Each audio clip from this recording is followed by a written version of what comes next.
Hello, everybody. It's Will Curran from Endless Entertainment, and I'm back in Phoenix, Arizona. And it is another amazing episode of Hashtag Event Icons. And I'm joined today by my amazing co-host, Laura Lopez. Laura Lopez, why don't you introduce yourselves? Hello, I'm Laura with Social Tables. How's everybody doing? Awesome. Yeah, I'm so excited to be here. I know that you are extremely excited about this week's episode. We've been waiting for this one for a very long time. And so before we introduce our amazing event icons, we got to explain this because I see there's some new viewers in today who haven't watched an episode before. So if you haven't watched Hashtag Event Icons before, this is unlike anything you have ever seen before in the fact that we are not here just for me and Laura to ask our amazing event icons questions and, ask them a question and then, it goes back and forth and you guys just sit there and watch. Nah, that's boring. That's like so 21st century. We're in the 22nd century now where you guys actually get to ask any question that you have for event icons. So throughout the show, hop on Twitter with hashtag event icons, or on the question pane of GoToWebinar over on the right-hand side, type your questions. Ask what you want to ask. Let us know what you're feeling, and we would love to answer your questions live on air. So also remember, because this show is all about you, the audience, and really creating an amazing conversation, this is about getting as many people from the industry in here as possible. So really quickly, pop out your phone or your TweetDeck or your Hootsuite or HubSpot, whatever you're using to manage your social media, and post a message. Say, hey, we'd love to have you on the show. Oh, so check out hashtag event icons, event-icons.com. Share us on social media. Get your friends in here. Get your best friend. Get your dog. Get your cat. Whoever you wanted to be in here. And let's create an amazing conversation. So, without any further delay, let's get the show underway. That was rhyming. Didn't mean to do that one. So let's introduce our amazing guests that we have. The first guest that we have is someone who her and I go all the way back to laying on the floor in IMAX last year. Tahira Endine. Tahira is absolutely amazing. I just saw her in Amsterdam a couple weeks ago at Control-Alt-Delete. If you guys didn't watch that, search Control-Alt-Delete. You got to check that out. And Tahira was actually her birthday, so we got to celebrate with some cake and amazingness. But enough with the cake and everything like that. You guys got to hear this amazing resume. So you guys have all heard the certifications, and we were talking about how we needed an episode on certifications. Tahira's has a ton of them because she's awesome. Tahira is a CMP and also a DES, and then you're saying you have another one too you just got? We're working on a CED. CED, coming soon. Awesome. And so Tahira is actually the event producer behind hashtag BC Tech. She's a Canadian, which is really awesome. Vancouver, correct? Am I right?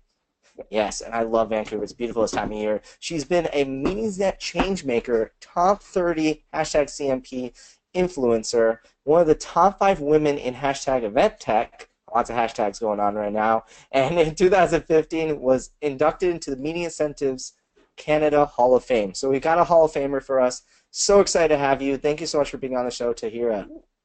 Thank you. Awesome. Claire is up next, and Claire and I go way back to the marketing days of Social Tables, and she is absolutely awesome. She's also a CMP, and this girl's got a resume that kicks ass. Oh my god. Here we go. She's the director of events at Inspirato, which I'm going to let her explain what that's all about. Really cool. Awesome stuff. She's producing a massive amount of events. She's been recognized similarly to me, 40 Under 40 by Connect Magazine, PCMA's 20 in their 20s, Special Events Magazine's 20 Young Event Professionals to Watch nominee. She served on the MPI Rocky Mountain chapter, Women's and Travel, the WINIT. I'm always learning about awesome new associations. And has served on a ton of event roles, including with the U.S. House of Representatives, and also with, as I was saying, the darling, as she described it, Social Tables. So thank you so much for being here, Claire. Thank you for having me. And last but not least is the man, the myth, the legend, Eric Lee. Eric is the founder and CEO of Presdo, which he will have to explain what that is Really, really, really cool. But essentially, it's like LinkedIn for events. So it allows you to do biz dev, allows you to do networking at events. Really, really cool. A big topic that everyone's always talking about. And you might be saying, like, how is this man qualified to create the LinkedIn events? Well, believe it or not, Eric is actually one of the co-founders of LinkedIn and was the second member of LinkedIn as well. So we got a legend in the house. So if you use LinkedIn, you can thank this guy. He's a legend for sure. So thank you so much for being here today, Eric. Thank you. Awesome, awesome. Well, I'm so excited to be here. And usually I kick off with the first question. This time we're gonna switch it up. Laura, you wanna kick it off with the first question? Oh, yeah. So I want to know what got you all into the events industry. And the way my screen is laid out here, I'm going to start at the bottom. We have Tahira, so I'll have you go first, and then Eric, and then Claire. What got you in the events industry? In the olden days, I was a hairdresser, and I loved it. It was an amazing job, career. And then I had to have this crazy surgery. They said, you'll never do that again, and they were right. And so I went to school and did a diploma in event management, and then I worked at a PCO, a professional conference organizing company, for 8 years, and then moved into the creative event production side. And about 1 million years later, here I am, having a good range of experience in meetings and events, incentives, and crazy things like open a container port and work on the Beijing Olympics. And so it's been really super varied and interesting and good, I think. I also teach event planning at BCIT, and it's always fun to see what people are doing what they think a career is going to be versus what it can potentially be. Very short version. Next. Very cool. Eric, what got you into the events industry? All right. Well, in the olden days, I was a technologist, and I was still a technologist. But the way that I got started was, a lot of event organizers came to me and said, "Hey, we need social networking at events. You seem to know something about it, so why don't you do something about it?" So we did. That was a few years ago. We were surprised at how well it was, working, and so we just kind of ran with it. And so I've learned a lot about the meetings and event industry since then. Very fascinating space. Lots of moving parts. Lots of subtleties, complexities. But it's all good. So that's how I ended up here. Awesome. Very cool. Claire, tell us how you got your start. It all started in aisle 11 at the local grocery store when I was 4. My mom was throwing me a birthday party that was just supposed to be a 4-year-old's birthday party with food, and I, for some reason, decided that I wanted to do noodle necklace making. So awesome. as the story goes, I don't recall this, but as my mother tells anyone who will listen, I then spent about $90 of hers on raw macaroni noodles and rigatoni and as much as you can do, and then just completely took over my birthday party from there. So it was something that I was destined to do, combining food and events, not too bad of a trajectory. So I went to school, University of Illinois, for recreation, sport, and tourism event management, graduated, went to Washington, D.C. to work on the Hill for a congressman, and the joke is that I did his scheduling and his events and his fundraising and was his babysitter. So I did that. He did not win his re-election campaign, so I jumped over to APAC, which is a lobbying firm in D.C., stayed there for a year, and then moved over to Social Tables, where I was in the 20s for hiring. And did events for them and content. Couldn't do it all by myself, so was looking for a sidekick right hand, and luckily found Laura. So couldn't hire Laura fast enough once we met. And Laura is holding down the fort for me because I'm now at Inspirato, which is a luxury destination travel club, and I run all of our member events and sales events around the world. Awesome. Can you explain exactly what Inspirato does? Sure. So basically, you pay to become a member. There's a one-time membership fee, and what that gets you access to is 2 things. One is a private portfolio of destinations, and they're luxury destinations, so $1 million residences and very high-end hotel portfolio at highly discounted rates. That's kind of like the catch. We also have personal concierge services, so it's kind of an all-in-one travel company. And then in addition, it also gives you access to our events, of which we're going to have about 600 this year. So we have networking events and sales events all over the country, and it's just kind of creating, kind of to Eric's point earlier, it's creating a social community within Inspirato. So instead of just joining a club that just gives you product, you're actually joining and meeting new people and making lifelong relationships. Cool. That's awesome.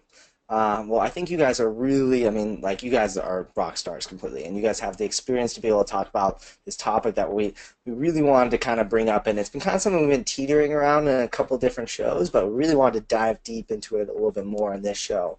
And that's, how do you get ROI for events? I mean, you especially, Claire, you guys are having to put on really awesome events that make these members feel like, oh, this is the best thing ever. I really feel like this is worth my money to be here. Eric, you're all about getting people to network into each other. And then, Tara, you got so many damn events going on as well that you got to make sure that they also have an ROI, especially, on the BC Tech side of things. So my question to you guys is, everyone's talking about ROI and, how to prove that they're a profit center rather than a cost center, that is events, right? But there's obviously more than that way of just providing ROI. So what are some different aspects in which you think that people can, create ROI for the events and justify putting on these epic events? Eric, why don't we start off with you? Yeah, great question. Well, the first thing that I want to say is that, there are many different kinds of events. There are, associations, they run conferences, corporations, they run user conferences, sales kickoffs, so there's many different kinds of events, and I believe there's different ways to measure ROI, and certainly one of the important things is to definitely have a sense of what you're measuring for, and to whatever that might be, be it the number of people that you're getting, or a lot of events are kind of lead gen type events, and so there's a pretty clear ROI there if you're able to get more leads or turn in more business as a result of those events. Those are metrics as well. So what's important is actually to, have a set of, metrics, whatever they might be, and to, keep on measuring that across different events, and not to necessarily, switch metrics, because then it makes it, kind of hard to measure, right? And to measure that, hopefully they're improving, and looking at how you can, tweak different things around the event so that the metrics that you care about are improving, over time. Awesome, awesome. To hear, what are your thoughts? What different aspects can you measure ROI with? Well, you need to start with measuring. So I think one of the things that we haven't done a very good job of, we have a big discussion at every event thing that I go to, pretty much, that is, says, people don't understand our value. Well, they don't understand our value if we haven't clearly articulated what it is that we're bringing to the table. And until we actually start setting hard measures to every event that we're doing. So what are we measuring on? Are we measuring on it was good? We can't measure on that. So are we measuring? You need to clearly define what you're measuring on. You need to make sure your stakeholders agree with those measurements. It's not just random measurements that are out there. It's kind of event 101, but it's still a step that a lot of us are missing, is clearly identifying our audience and what their needs are, assigning measurements that are going to target back to what they need to get out of the event, whether it's a sponsor, whether it's a participant, whether it's an exhibitor. And it's, so few events are about how many leads did I bring home, because quite often those leads are just literally pieces of paper. So it's sometimes you have to measure on how many conversations did I have that can generate a new idea, a new collaboration, and turn into business. Did I have a conversation where I started or grew a relationship that can turn into a piece of business based on mutual trust, which is where business starts from? So there are definitely hard and soft measures, but we so infrequently actually stop, write down what those measurements are, go and talk to our stakeholders, make sure that we're on track with those, and then move forward with our event design. So I think that as much as we talk about it, we need to get better at actually doing it. And then at the end, measuring. And then 3 months later, measuring. And 6 months later, measuring for our big events. Did we actually, if we said we were going to have quality deals, did we get some deals? Who are we asking? So it really is about being very targeted about what we need to expect. And I know we're going to talk, there's so many tools available to help us do that now. So Very cool. I like how you said like taking it from the audience perspective and what they need, and then measuring it from there. I think a lot of times we think very selfishly. Obviously, us, event planners thinking, how can we make it better for us? But really we need to look, hey, from the audience perspective. So I like that a lot. Claire, what are your thoughts? I agree with everything Eric and Tahir just said, and instead of kind of repeating it, because most of that was what I was going to answer with, is to take it a step further with the measurement conversation, because we can measure against ourselves all day long. We can show growth all day long from ourselves. However, what's really important is to measure success based upon what the foundation of the company is doing, right? So I'll use my example. We have members of our club, right? So my measurements are NPS, retention, booking activity, referrals, etc. I think there's a list of 10 of them that I report on weekly. But I report on that, and then I measure it against what members in the company are doing who aren't attending events. So you can show that delta for engagement for folks who, what's happening to Eric because he attended an Inspirato event last week versus Tahira, who came in and is paying the exact same amount of money, has the exact same amount of marketing coming their way. What are they doing in between the person who attended and had a face-to-face conversation and was directly plugged with the information that we're pushing at the event versus Tahira, who was not there? And starting to see that delta, and there is a delta, a huge delta, once you start measuring those things. So two important things just to kind of take away is you have to measure your events, and you have to measure them against yourself so you can show internal departmental growth. But then you also have to measure it against the foundation to make sure that you're showing the company that not only do events matter, but they're actually engaging the group of folks who you have as either your attendees or your customers at a totally different level. Very interesting. I mean, it sounds like you have so many metrics that you are measuring. What sort of tools are you using to measure all of these metrics?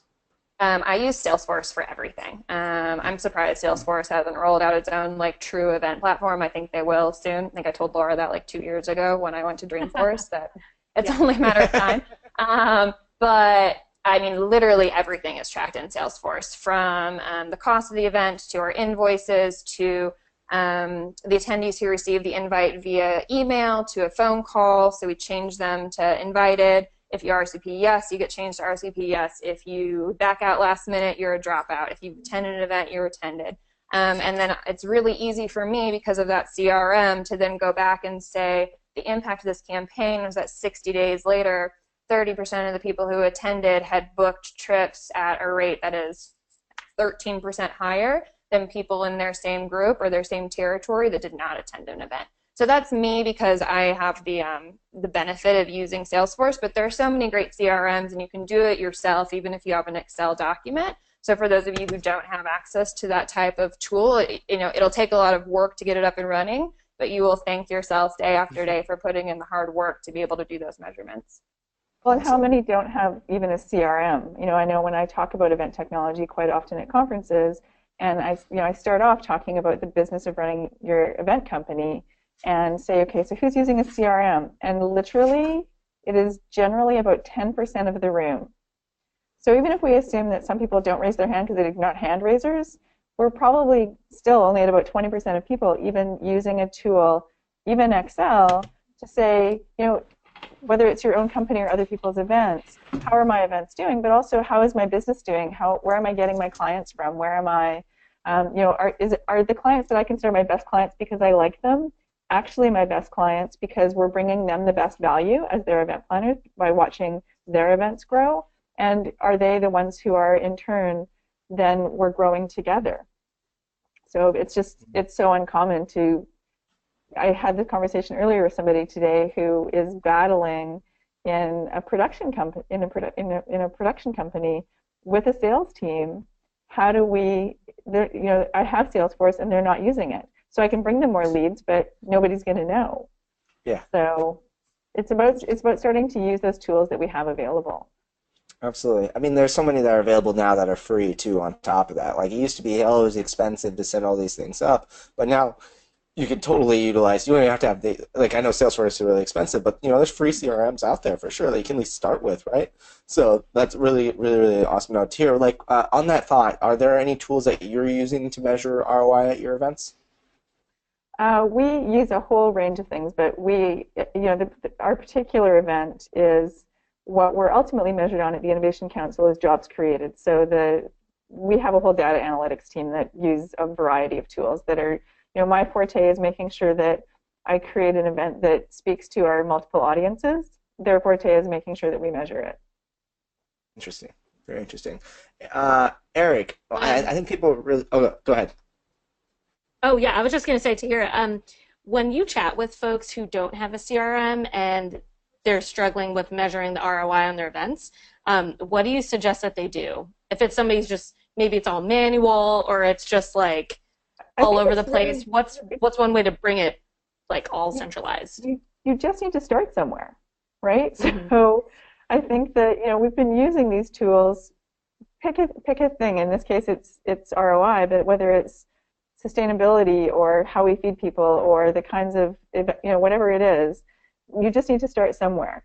So if we're talking about, in this case, your investment and your return on investment, your return on objectives, start at the very basics. So start with making sure that you have your goals and objectives and measurements, and then figure out a tool that's going to work for you to measure those, and then make sure that you're putting all those tools in place from the beginning so that you're literally setting your evaluation questions up for the end of your event at the same time that you're setting up your goals, so that you know that you're asking questions that are going to track back.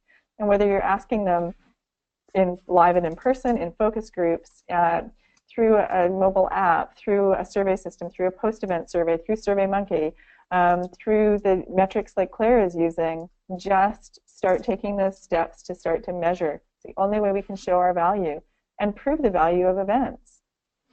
Yeah, I just want to add to that a little bit before you asked me the question you meant to, is that it does seem daunting sometimes to get going on setting up a system, but like Tahira was saying, it's just important to start and to define a couple of key metrics that you want to measure, and then as you're measuring those, new metrics will come to you, right? And so you start to ask more nuanced questions, and then you'll add more metrics to the mix, right? And usually, I think in like Claire's case is a really great example. You come up with a battery of metrics eventually, and it evolves over time. It's not like any organization says, here's our set of metrics on day one.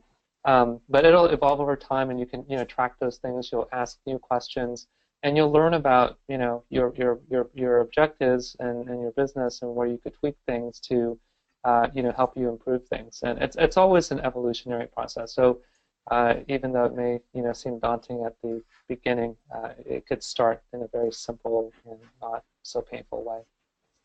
Just to add to that, don't feel like you guys have to be the ones answering the question of what to measure. Like, put together your own list of things that you personally want to be measured on, and then go ask the C-suite, or go ask your executive team, go ask anybody in the company who will listen to you, and the simplest question is just, what does the events team, or what does this event need to do to prove value to the company? What do you want to see? And if you keep that message in front of them, and if you keep reporting, keep asking that question monthly, weekly, whenever you see them, over coffee, like, keep asking, and they'll keep giving you different answers. So to Eric's point, like, it's going to always continue growing.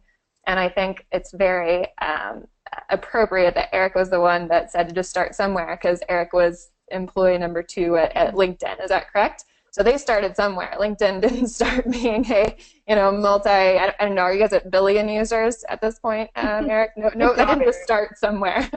So everything starts at 0, and you work your way up. So don't be afraid to ask for help on that. Yeah, I love what you guys are saying. I was just saying, I love everything you guys are saying. Keep going.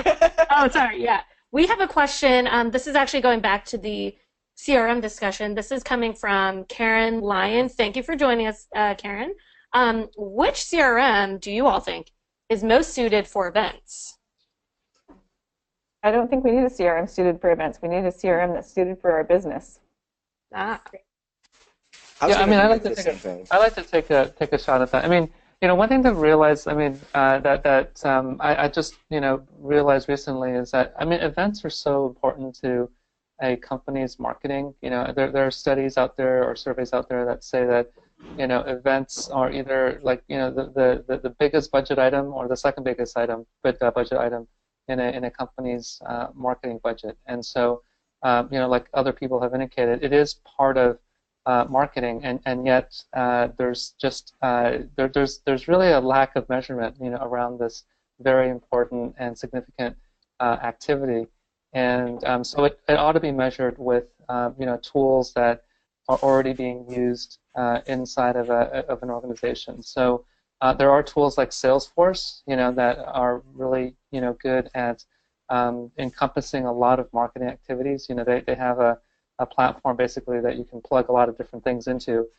including event data, and that's what makes Salesforce interesting. I know of another platform called Ungerbach, which is more of a CRM for events, and that's something to look into as well. But in general, it needs to sort of plug into the overall sort of marketing platforms and tools that the rest of the organization is using. Also data in, data out. So Claire, I mean, you guys, I mean, it's like, whoa, look at, you're doing such a good job with data. I'm so proud of you. But it's important, and it's, again, it's that whole struggle of, well, the salespeople won't input data. Well, there's a lot of plugins and tools as well that you can also automate those systems with. So it's, becomes much simpler. They send a Gmail to a client, that Gmail then plugs into Salesforce, and then now at least you're tracking what was talked about. As an example, but it's just important that you start to look at, getting everybody on board with why these tools are important, and that, it doesn't take any more time to scribble a note in your notebook than it does to actually type something into your CRM, but that without that data, you can't really move your organization forward in a meaningful way. People always say we want to scale up and we want to grow. Well, you scale up and grow one customer at a time. And if you don't start to collect the data on that lets you know what people want and need and are thinking, and how you can help them and create solutions. And if that solution is an awesome destination vacation in a luxury property, that's fantastic. But it's about finding, again, those right places. Like, where do they like to go? How can we help them? What are the things that are going to make their experience better? And writing that down, not just having that incrementally stored in somebody's brain and then they leave the company and that data's gone.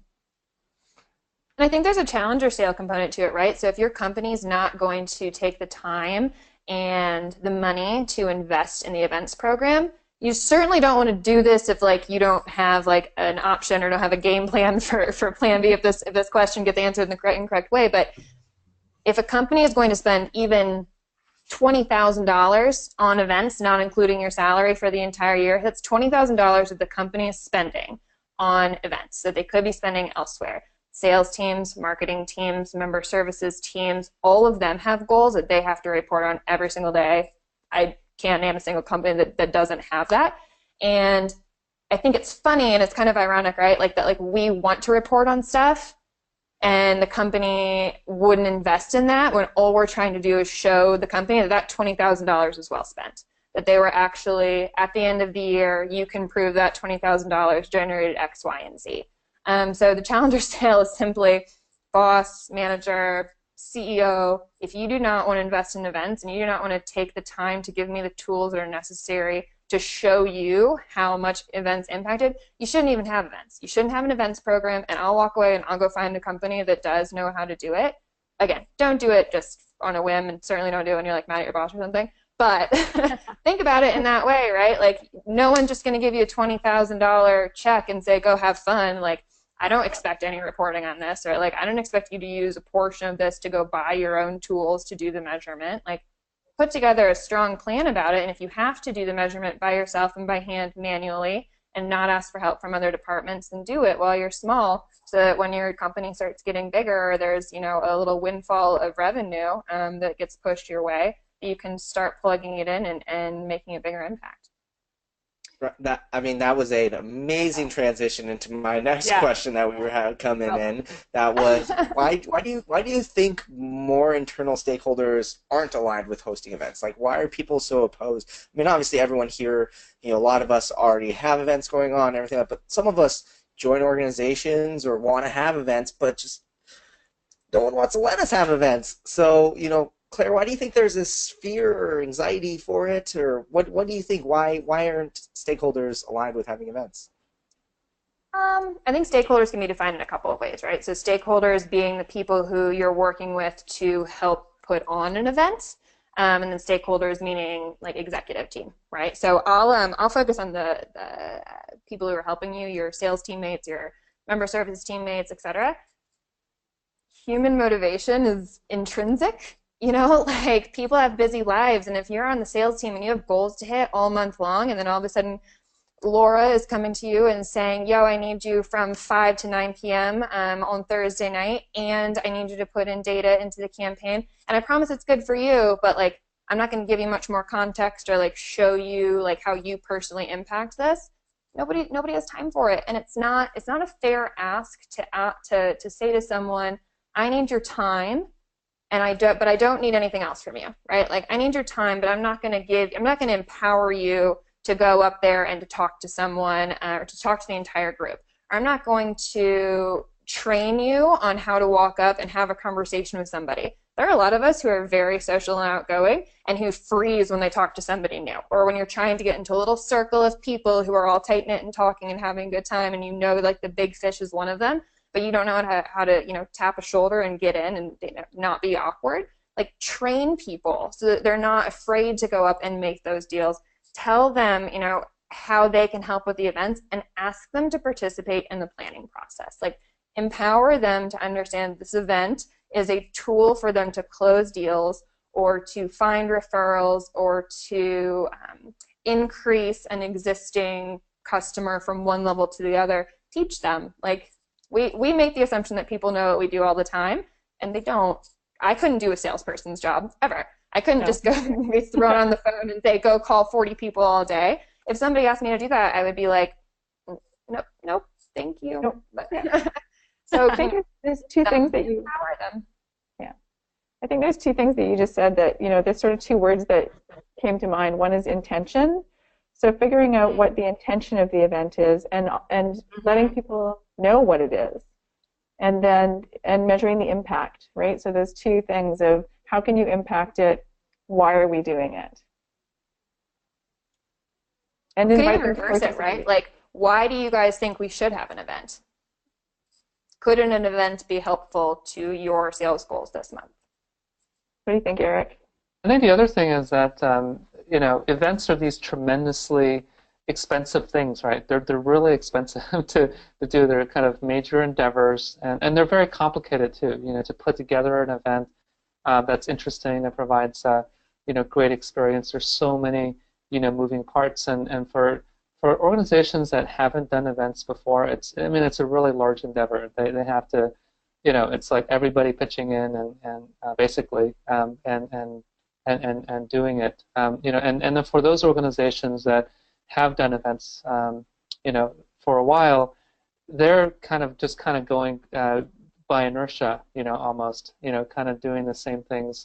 Many of them doing the same things, every year, and kind of, tweaking around the edges to, make it incrementally, better. So I think that, whereas, basically kind of the rest of, marketing has really been disrupted by technology.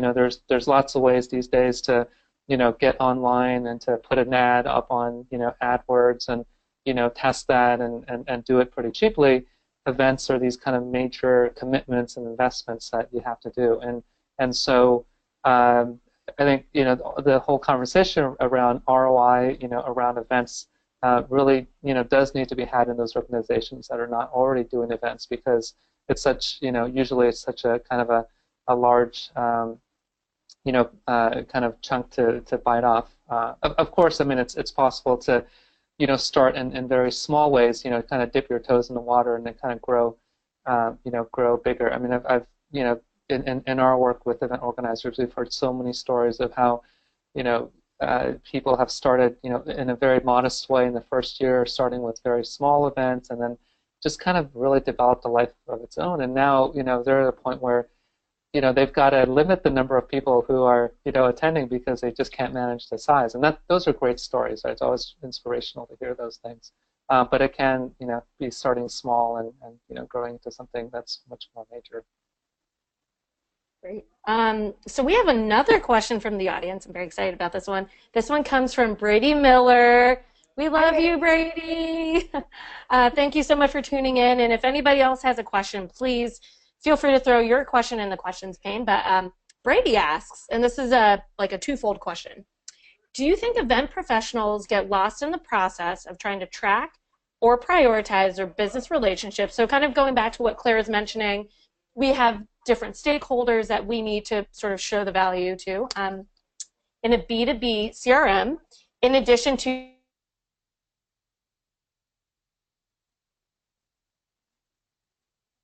of client or relationships that we're managing, and both need to be tracked at the same time, but they have different KPIs. So do you think that event professionals are sort of getting lost in tracking, and then are the KPIs for those different kinds of relationships, like how do you track those?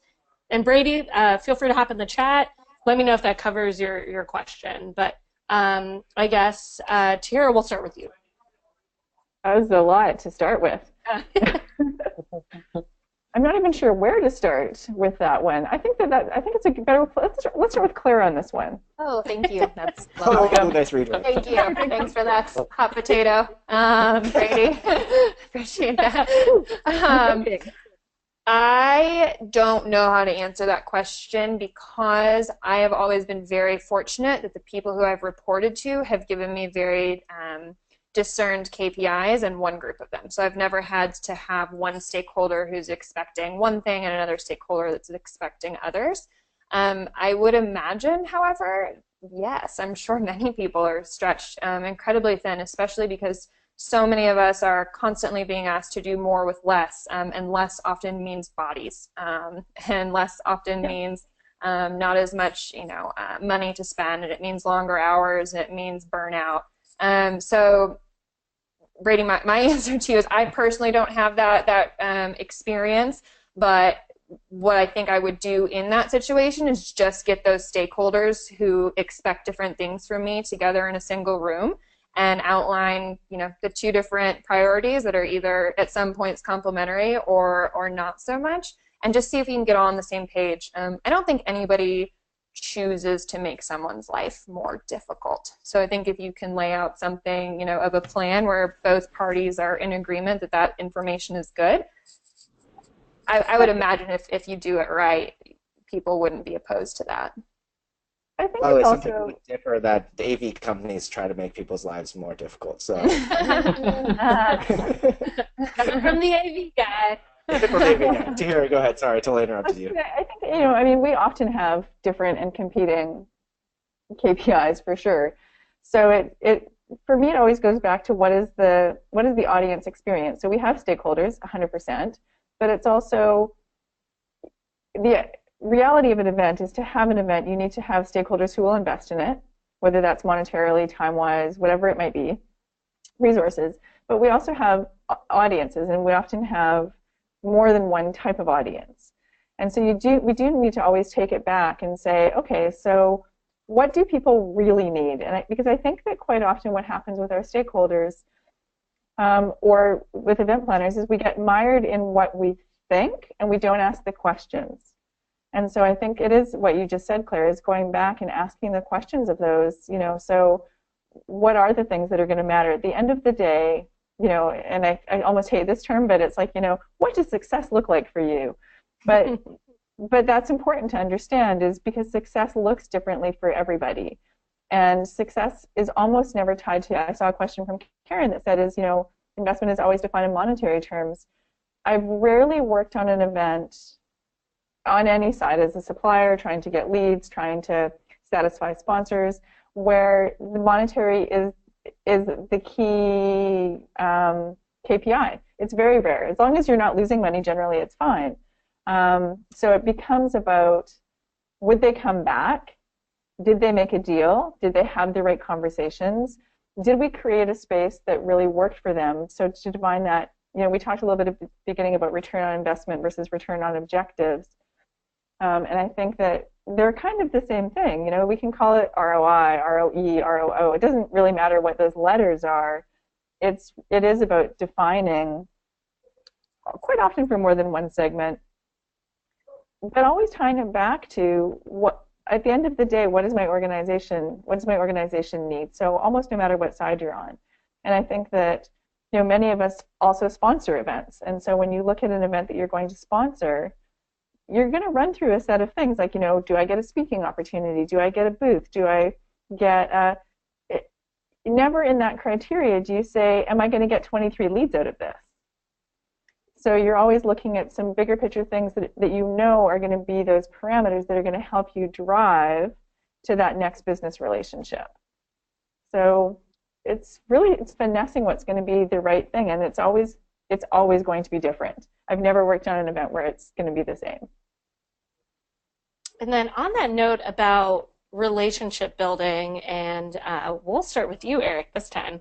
So, whenever you attend an event, obviously you're building community, you're making new relationships, networking. So how does building community, building those relationships, how does that add to the ROI of an event?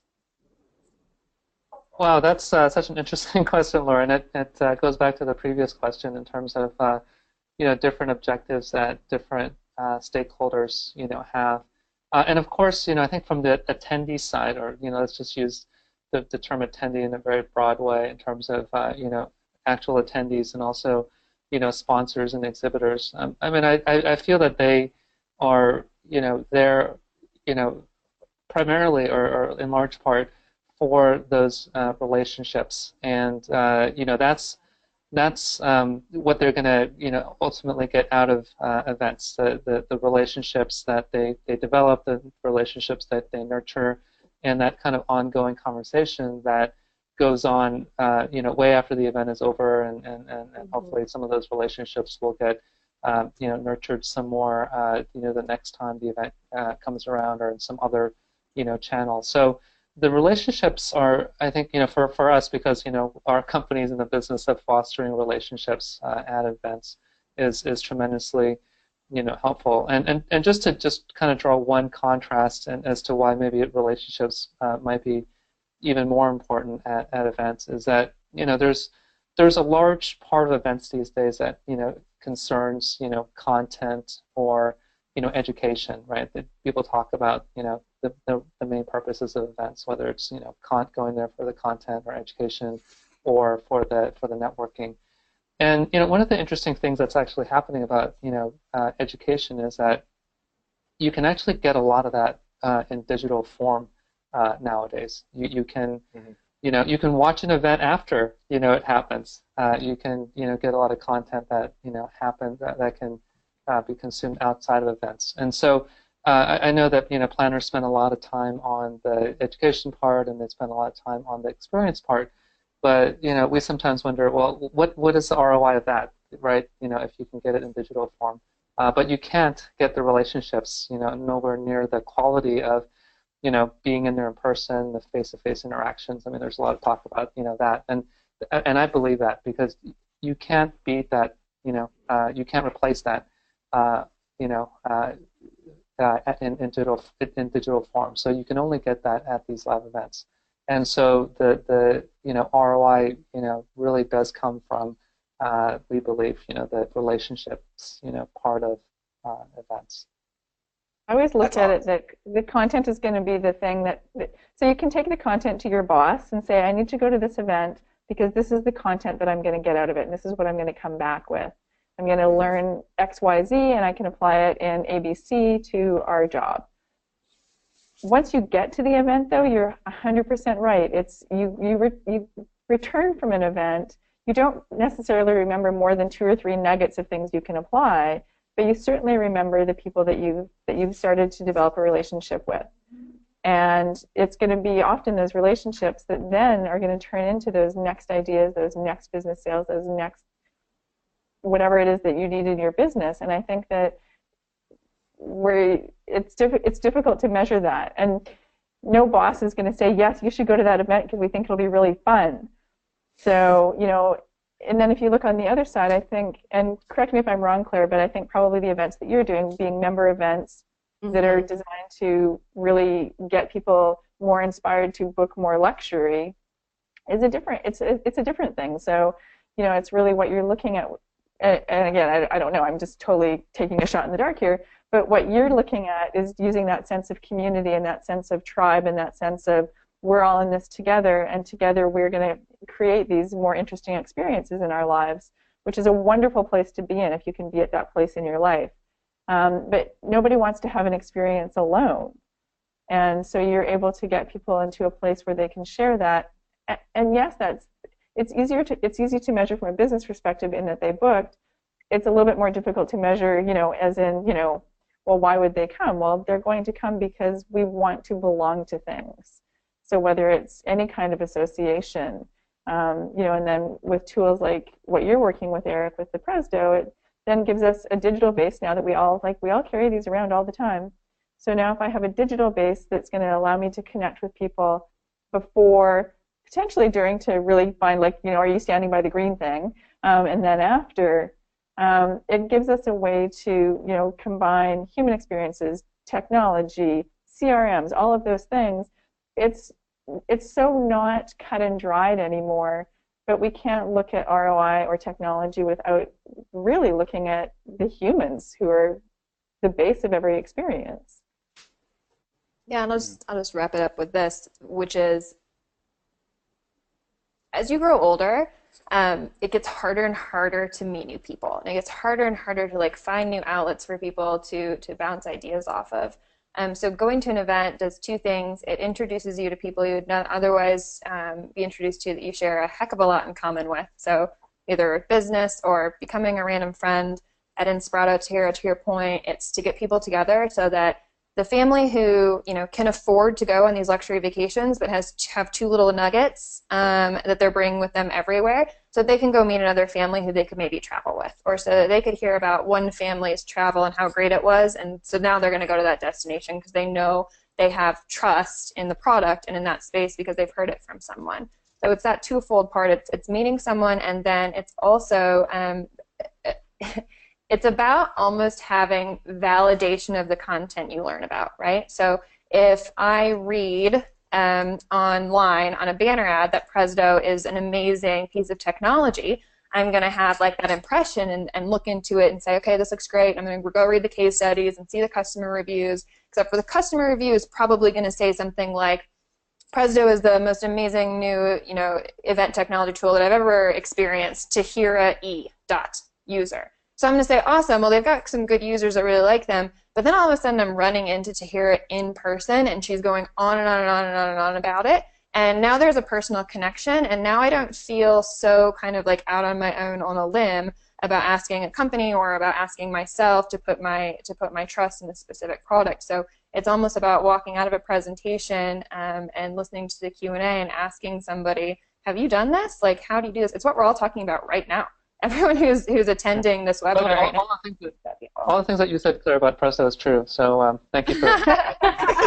But I just want to say one thing about since we were talking about Salesforce before, it was I was reading this amazing amazing book that Mark Benioff wrote recently about the creation of Salesforce and how he was leveraging events to the company's success, and it was an amazing story in there about how and they were leveraging, bringing customers and prospects together into the same event for this sort of, referral selling, where, the customers would actually be, very persuasive in terms of, converting prospects into customers because, it wasn't, an overt sales pitch from, somebody from Salesforce, to get them, get people to use the product. It was, customers sharing, great success stories and experiences about how they had success with Salesforce and getting prospects to really believe in that and trying it out. and actually the ROI that came from that, which was really really amazing. So that's another example, I think, where there's really ROI around relationships that can happen at events that is frankly just hard to get in anywhere else, especially in the digital mediums. So that's another reason why events are very powerful. Eric, that is a fantastic transition to our next question. And also, I just realized we have about 10 more minutes. Are you all okay if we potentially go over by like a handful of minutes? This question's really good. It's another one from Brady. You guys okay with that? If we go over time? Brady. Bring it on, Brady. Oh, Brady. Cool. All right. So this is a great one. So Eric, thank you for this awesome transition. So Brady asks, with a growing emphasis on inbound marketing, that long-term cultivation of potential clients, how do event planners convey the benefits of ROI, or I'm sorry, wait, convey the benefits on ROI of an event when the quantifiable results aren't immediate or even meant to be immediate? So you can't show, hey, we got 10 leads out of this one event that we did. You might have gotten 10 leads 6 months down the road. So, what's the best way for planners to do that? To show I actually disagree with the premise of that question, but thanks, Brady, for the question. Times they are changing. So, I think one of the things that's really interesting is that, historically, I think it's been really hard to sort of quantify results, quantify ROI from events. It's this amorphous, really complicated activity that happens. But from where I'm sitting, with the technology tools and so forth that we're starting to have at our disposal, we can actually measure things as they're happening in real time and report back things that are happening in real time, and things like the mobile apps especially that are actually not only doing helpful things for attendees, but you could actually look under the covers of what attendees are doing and understand what parts of the events are resonating and what's not, and really have an instant insight into how your event is going. That's why those tools I think are very powerful. And I know I've talked about Salesforce quite a bit in this time, but one of the things that they do is they really do they're really at the forefront of applying technology at events, and they do have this thing where they can actually analyze what's happening at an event like Dreamforce, figure out all the things that are happening on the floor, and very quickly take those results and understand what each person is interested in, so that they can craft the appropriate follow-up to that person, to all the attendees, and they're doing this at scale, right? So last year, Dreamforce had 160,000 people, and their goal is to get back to each and every person with a crafted, message, part of that marketing journey, to use some buzzwords, within 48 hours. And so that's a lot of data that they're tracking from events that they can apply very quickly, back into the process, and they're doing amazing things like that. So I do think that the time is coming where tools and things like data are really going to help provide a lot of great insights around what's happening at the events, and providing great ROI around what's happening. Two examples that I've seen.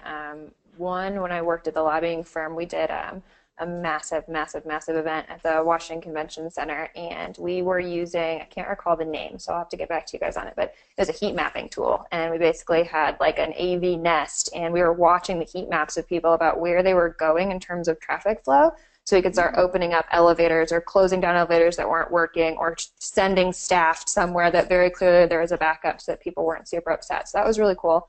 And another one, Laura, maybe you can help me with this one. Last year, Don spoke. Don is the CEO of Social Tables, and he spoke. It might have been IMEX, honestly. And he spoke, and because of the QR codes that people were, that the staff was standing outside of each door scanning people in, to be able to know in real time how many people were sitting in those seats.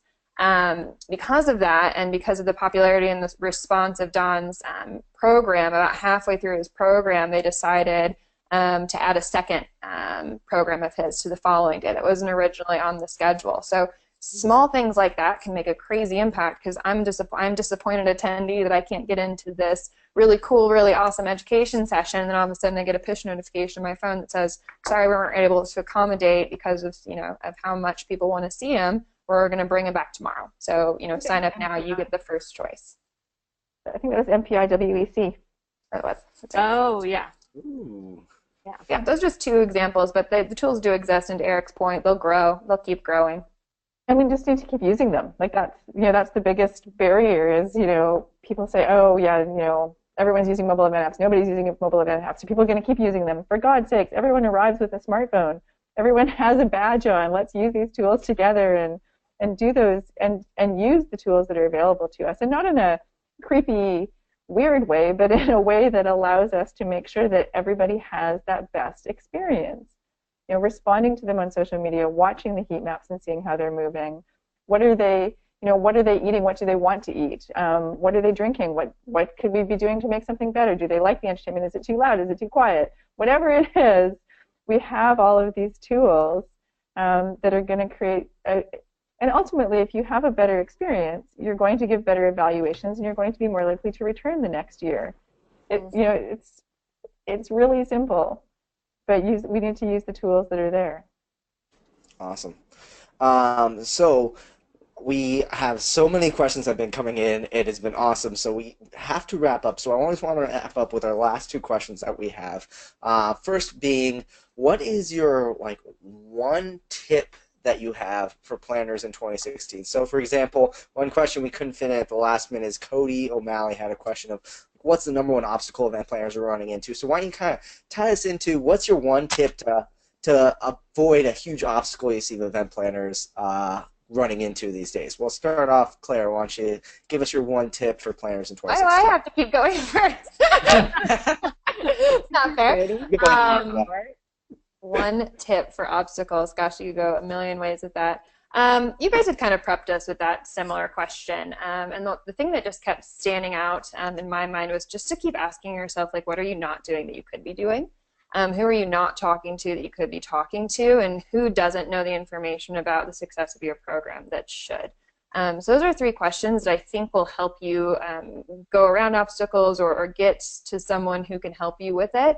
I don't have a tool in terms of a piece of technology or a piece of advice on that. I think so much of it is just, the going back to, great, so you have this information, so what? What are you going to do with it? How do you make sure that the right people know about what your goals are and know what you want to do with your program to take the company to the next level? I know that's not a one-size-fits-all question, but I think it's from the book, The Hard Thing About Hard Things. Great book, read it. But that's the question I always ask myself is, what am I not doing that I should be doing across the scope of everything? For an event, in a relationship with a colleague, in a in a meeting, in preparation for something, what is it that you could be doing that you're not? And I think that mentality will lead you to answering a lot of the questions to help you get around those barriers that you kind of perceive you have in front of you. Awesome. Tahira, I know you have to go, but can you fit in your one tip in 60 seconds? So you said, I just saw you in Amsterdam. I was in Amsterdam doing the Event Design Canvas certification, and it's such a great program because it takes you back to the beginning. You go through, build empathy maps for your stakeholders, really look at what pains and gains and expectations and satisfaction and what is really going to work across the spectrum of your event. Really a great tool just for identifying that gap analysis and helping you move forward. So it's twofold. It's one, taking a step back, looking at all of those stakeholders, asking the right questions, talking to people, then being able to map it out in a really systematic way, work with your team, keep it creative, keep it open, keep it fluid, be able to respond because things change, and figure out something that's going to help you do that. In this case, I found that it's a great tool in helping us move forward this year. in using that. So it's been really good. And thank you guys very much. It's lovely, as always, to see all of you and to meet you, Eric. And out. Hi, sister. So Tina's got to run. That's what we get for getting such busy people onto our show. So we'll keep wrapping this up. Eric, what's your one tip that you have for planners in 2016?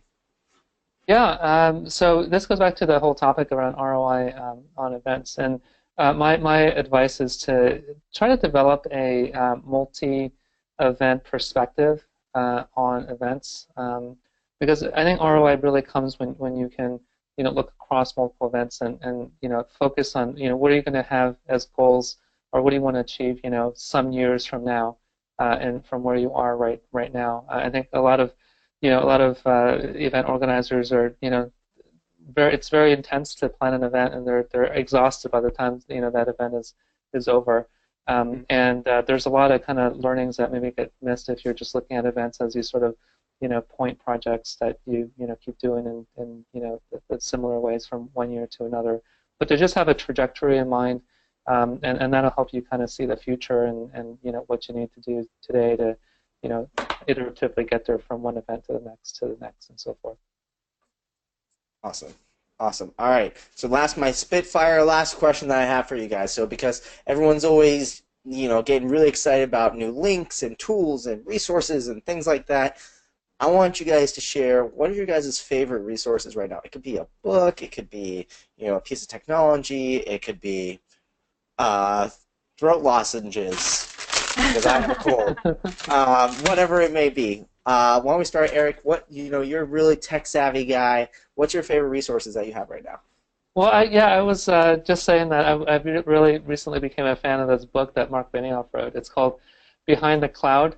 It talks about the story behind how Salesforce was created, and there's so many great stories in there actually about like marketing and sales, and they're a master at doing all that. But one thing that really caught me was how passionate they really were about events and all the different things that they did with events. I mean, Dreamforce right now is really big. I think there are lots of great lessons in there for everybody, from event organizers to, marketers and salespeople. So that book was written a few years ago, but I actually just recently picked it up. I had a chance to read it on the plane, and I just found it a goldmine of lots of interesting stories and insights. So check it out. It's on your favorite bookstore. You know where it is. Awesome. Is Benioff paying you for these plugs? Do we get a cut? I'll send you free copies. Thank you. Yes. No, I've read that book too. It's awesome. It's a great book. And mine is actually similar. It's just content, just constantly like continuing to learn. And I read Skift every day. Every new piece of information that Skift puts out, SKIFT, is amazing. A lot of it revolves around general hospitality, so hotel, real estate, and events and meetings. But it's amazing information. So whenever you guys have a second for that, definitely check it out. They've got a great newsletter. And Laura does a really good job with our content, or their content, at Social Tables as well. She's got a team of a couple people that works really hard on that. So check that out as well. Awesome. Thanks, Claire. Awesome. And for those who will miss Tihara's suggestions on resources, we're going to post them in the show notes after this show, so you can catch all of the resources that have been posted throughout the entire show. You just head over to the blog, helloendless.com/blog, and the recording and all the show notes will be up there later. So we've gone massively over time, which is totally my fault as the host, but we had so many amazing questions from you in the audience. We wanted to fit them all in. So thank you, audience, so much for tuning in. And also a huge, huge thank you to our guests, Claire, Eric, and Tahira. Thank you so much. Everyone give a round of applause. Thanks for having us, guys. I'm glad we were able to do this. Yes, definitely. And we're so excited to have you guys here. And again, thank you so much. So for all you guys tuning in right now, don't worry, it's going to be next week again. EventIcons is coming. We have another amazing episode. Just stay tuned. If you signed up, you get an email every week reminding you about the upcoming episodes. So tune in, and we got another set of topics, another set of amazing EventIcons. So if you enjoyed this week's episodes, we got plenty for you next week. So be sure to tune in. check out the blog for all the recording and all the resources afterwards. And yeah, so Laura, do you want to sign us all off for the evening? Sure. Thanks for everybody for tuning in. This happens every Wednesday, so please be sure to sign up to get the notifications for every show. And also, if there's somebody that you'd like us to interview on a future episode, please feel free to tweet us. Will's at It's Will Curran, and I'm at Laura Lopez. The L's are ones. And let us know who you want to see on a future episode. And that's about it. See you next week, next Wednesday. Bye, everyone. Bye.